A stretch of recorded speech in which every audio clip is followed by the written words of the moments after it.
And I do so like that curious song about the whiting. Oh, as to the whiting, said the Mock Turtle, you've seen them, of course. Yes, said Alice. I've often seen them at She checked herself hastily. I don't know where Din may be, said the Mock Turtle, but if you've seen them so often, of course you know what they're like. I believe so, Alice replied thoughtfully. They have their tails in their mouths, and they're all over crumbs. You're wrong about the crumbs, said the Mock Turtle. Crumbs would all wash off in the sea, but they have their tails in their mouths. And the reason is... Here the Mock Turtle yawned and shut his eyes. Tell her about the reason and all that, he said to the Gryphon. The reason is, said the Gryphon, that they would go with the lobsters to the dance. So they got thrown out to sea. So they had to fall a long way. So they got their tails fast in their mouths. So they couldn't get them out again. That's all. Thank you, said Alice. It's very interesting. I never knew so much about a whiting before.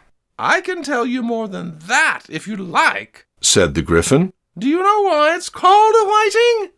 I never thought about it, said Alice. Why? It does the boots and shoes, the Gryphon replied very solemnly. Alice was thoroughly puzzled. Does the boots and shoes? She repeated in a wondering tone. Why, what are your shoes done with? said the Gryphon. I mean, what makes them so shiny? Alice looked down at them and considered a little before she gave her answer. They're done with blacking, I believe. Boots and shoes under the sea, the Gryphon went on in a deep voice, are done with a whiting. Now you know. And what are they made of? Alice asked in a tone of great curiosity.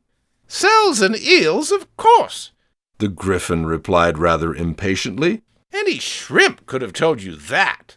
If I'd been the whiting, said Alice, whose thoughts were still running on the song, I'd have said to the porpoise, keep back, please. We don't want you with us. They were obliged to have them with them, the Mock Turtle said. No wise fish would go anywhere without a porpoise. Wouldn't it really?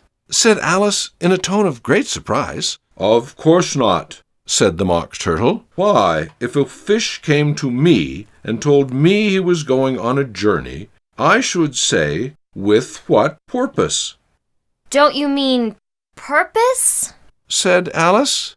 I mean what I say, the Mock Turtle replied in an offended tone, and the Gryphon added, Come, let's hear some of your adventures.